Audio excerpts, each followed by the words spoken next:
Hello दोस्तों, welcome है आपका स्पेशल नॉलेज पी में। दोस्तों, शिवरात्रि आने वाली है। ये 8 मार्च को पड़ रही है और फागुन मास के चतुर्दशी तिथि को शिवरात्रि का त्यौहार मनाया जाता है। इसकी पूजा कैसे करनी है और इसमें क्या नहीं करना चाहिए, इसके बारे में मैं वीडियो डाल चुकी हूँ। आज हम जानेंगे कि इसके कुछ खास उपाय। भगवान शिव जो होते हैं, भगवान को भोलेनाथ भी कहते हैं, और सच्ची श्रद्धा के साथ जो भी उनकी पूजा करता है, उनको एक लोटा जल डालता है, भगवान उससे प्रसन्न होते हैं। इसलिए इन्हें भोलेनाथ कहा जाता है।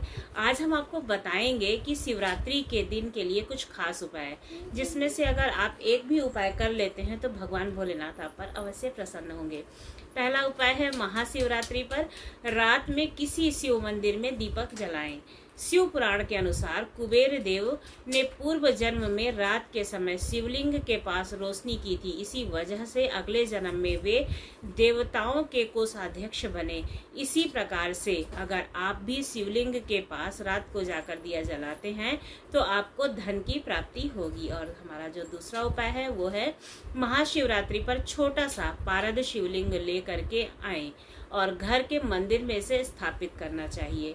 शिवरात्रि से शुरू करके रोज इसकी पूजा करें।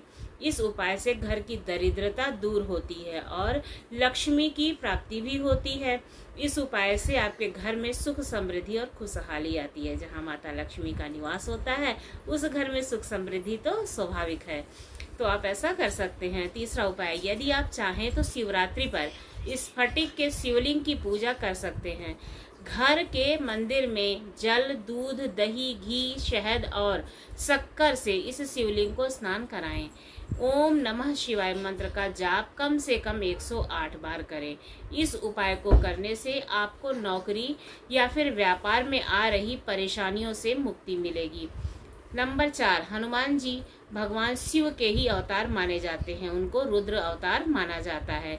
शिव जी पर हनुमान चालीसा का पाठ करने से हनुमान जी और शिव जी दोनों ही प्रसन्न होते हैं। तो शिवरात्रि के दिन आप हनुमान चालीसा का पाठ अवश्य करें। इससे आपकी जो कृपा है वो बनी रहेगी, भगवान की कृपा आप पर बनी रहेगी और परेशानियां दूर हो जाएंगी। किसी सुहागिन को सुहाग का सामान उपहार में दें। जो लोग इस उपाय को करते हैं उनके वैवाहिक जीवन की समस्या जो है वो दूर हो जाती है। कहते हैं कि हमेशा जब भी आप शंकर भगवान के मंदिर में पूजा करने के लिए जाएं, पूरा अच्छी तरह से सब कुछ अच्छे से तैयार हो जाए और सुहाग के जो सामान होता है, जैसे चूड़ी है, लाल बिंदी है, कुमकुम है, इन सब चीज़ों का दान भी दिया जाता है। इससे दाम्पत्य जीवन में सुधार आता है और मधुरता बनी रहती है। महाशिवरात्रि पर किसी भी जरूरतमंद व्यक्ति को अनाज और धन का दान जरूर करें। हमारे शास्त्रों में बताया गया है कि गरीबों को दान करने से पुराने सभी पापों का नाश हो जाता है और अक्षय पुण्य की प्राप्ति होती है। आप चाहें तो इस दिन किसी भी शिव मंदिर में जाकर के शक्कर का दान कर सकते हैं या फिर गन्ने से रुद्राभिषेक भी कराने से धन की प्राप्ति होती है। जो लोग शिवरात्रि को बेलपत्र के नीचे खड़े होकर के खीर और घी का दान करते हैं, उन्हें महालक्ष्मी की विशेष कृपा प्राप्त होती है। ऐसे लोग जीवन भर सुख सुविधा प्राप्त करते हैं और कार्यों में सफलता पाते हैं। अगर आपके विवाह में अड़चन आ रही है तो शिवलिंग पर केसर मिश्रित दूध चढ़ाएं। इससे जल्द ही विवाह के योग बनेंगे और आपकी ये विवाह संबंधी समस्या दूर हो जाएगी। अगर किसी की संतान के भी विवाह में बार बार विलंब हो रहा है, बाधा आ रही है किसी भी कारणवश, तो भी वो इस उपाय को कर सकता है। तो चाहे खुद किया जाए या फिर माता या पिता द्वारा भी इस उपाय को किया जा सकता है। मछलियों को आटे की गोलियां खिलाएं। इस दौरान भगवान शिव का ध्यान करें। यह धन प्राप्ति का सरल उपाय है। वैसे भी मछलियों को आटा खिलाना शुभ होता है, यानी कि आटे की जो गोली होती है छोटी छोटी बनाकर, उसको खिलाना शुभ माना जाता है। महाशिवरात्रि पर बैल को हरा चारा खिलाना चाहिए। इसे नंदी का रूप माना जाता है और नंदी भगवान शंकर की सवारी है, तो इससे भी जीवन में सुख समृद्धि आती है।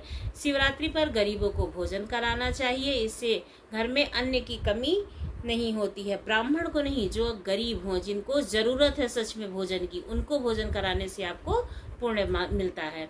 पानी में काले तिल मिलाकर शिव जी का अभिषेक करना चाहिए। इससे मन को शांति मिलती है। वैसे तो भगवान शंकर को तिल नहीं चढ़ाना चाहिए, लेकिन अगर कोई मान्यता है तो आप तिल अवश्य चढ़ाएं। शिवरात्रि पर घर में पारद के शिवलिंग की स्थापना करें और प्रतिदिन पूजा करने से आमदनी के योग बढ़ते हैं। महाशिवरात्रि के दिन आटे से 11 शिवलिंग बनाएं, 11 बार उनका जलाभिषेक करें। इस उपाय से संतान प्राप्ति के योग बनते हैं। तो अगर आपके घर में संतान प्राप्ति नहीं हो पा रही है, आप बहुत परेशान हैं, तो आप इस उपाय को कर सकते हैं। पूजा वाले दिन आपको मांसाहार नहीं करना है। आप किसी भी चीज के लिए अगर पूजा कर रहे हैं या फिर आप व्रत हैं, तो उस दिन आपको मांसाहार नहीं करना है, ना ही मदिरापान करना है, ना ही किसी से लड़ाई झगड़ा करना है और ना ही किसी की निंदा करनी है।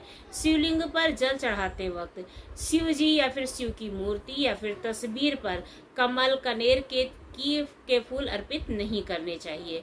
ये नुकसानदेह होता है, ये भगवान शंकर को अर्पित नहीं किया जाता है। और शिवरात्रि के दिन ब्रह्मचर्य का पालन अवश्य करें।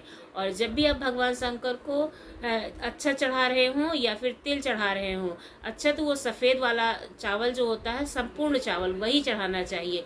कभी भी खंडित अक्षत का इस्तेमाल नहीं करना चाहिए भगवान शंकर को। और ना ही बासी फूल चढ़ाने चाहिए, यानी कि एक दिन पहले तोड़ के रख लिया फिर सवेरे ले जाके चढ़ा दिया, तो ऐसा नहीं करना चाहिए। ना चढ़ाओ वो ठीक, लेकिन बासी मत चढ़ाओ। हिंदू शास्त्रों के मुताबिक भगवान शिव के शिवलिंग पर या फिर प्रतिमा पर कभी भी तुलसी भी अर्पित नहीं करना चाहिए।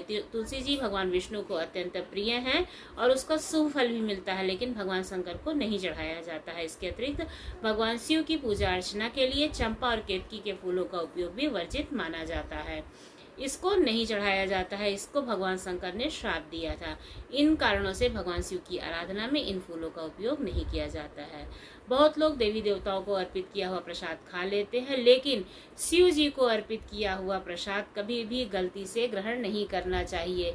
वैसे तो इसे आप किसी भी गोसाई को दे सकते हैं, जो भी भगवान शंकर को शिवरात्रि के दिन चढ़ाते हैं। गन्ना है, बेर है या जो धन संपत्ति है, मतलब जैसे 10 रुपये, 11 रुपये, 21 रुपये लोग चढ़ाते हैं ना, तो वो सारी चीज़ें गोसाई को देनी चाहिए। लेकिन अगर आपको गोसाई नहीं मिलता है तो किसी मंदिर में ले जा करके दान कर दे, लेकिन स्वयं ग्रहण कभी भी ना करें। ऐसा कहा जाता है कि शुभ कार्यों के दौरान काले रंग के वस्त्र कभी भी धारण नहीं करने चाहिए। इससे नकारात्मक ऊर्जा आकर्षित होती है। यही वजह है कि बड़े बुजुर्ग इस रंग के कपड़े पहनने से मना किया करते थे। और शिवरात्रि के दौरान इस बात का खास ख्याल रखना चाहिए कि कभी भी काले रंग के कपड़े को पहन करके पूजा नहीं करनी चाहिए। लाल, पीला, हरा रंग शुभ माना जाता है और इन्हीं रंगों का प्रयोग करना चाहिए पूजा के दौरान। आपको कभी भी कैंची या ब्लेड का भी उपयोग नहीं करना चाहिए अगर आप व्रत रख रहे हैं तो। इसके अलावा बाल, दाढ़ी, मूछ, नाखून काटने से भी परहेज करना चाहिए। ऐसा हमारे धर्म शास्त्रों में कहा गया है कि जिस दिन आप व्रत रहते हैं उस दिन आपके परिवार में लहसुन और प्याज इन सब चीज़ों का प्रयोग नहीं करना चाहिए और ना ही कभी भी बाल काटना या दाढ़ी बनाना चाहिए। कई लोग व्रत के दौरान आलू से बनने वाले तले व्यंजनों को बेहद ही चाव से खाना पसंद करते हैं, लेकिन इसके अतिरिक्त सेवन करने से आपको गैस, बदहजमी जैसी परेशानियां हो सकती हैं। तो हो सके तो आप पेय पदार्थ पर इस व्रत को निभाएं, यानी कि कोई भी जो पीने वाली चीज़ है उसको पिए, जिससे आपके व्रत में कभी भी खंडन ना हो, क्योंकि खंडित होने के बाद में व्रत संपूर्ण नहीं माना जाता है। आपको ये जानकारी कैसी लगी ज़रूर बताइएगा। उम्मीद करती हूँ अच्छी लगी होगी। अगर अच्छी लगी है तो हमारे चैनल को सब्सक्राइब करना ना भूलिए।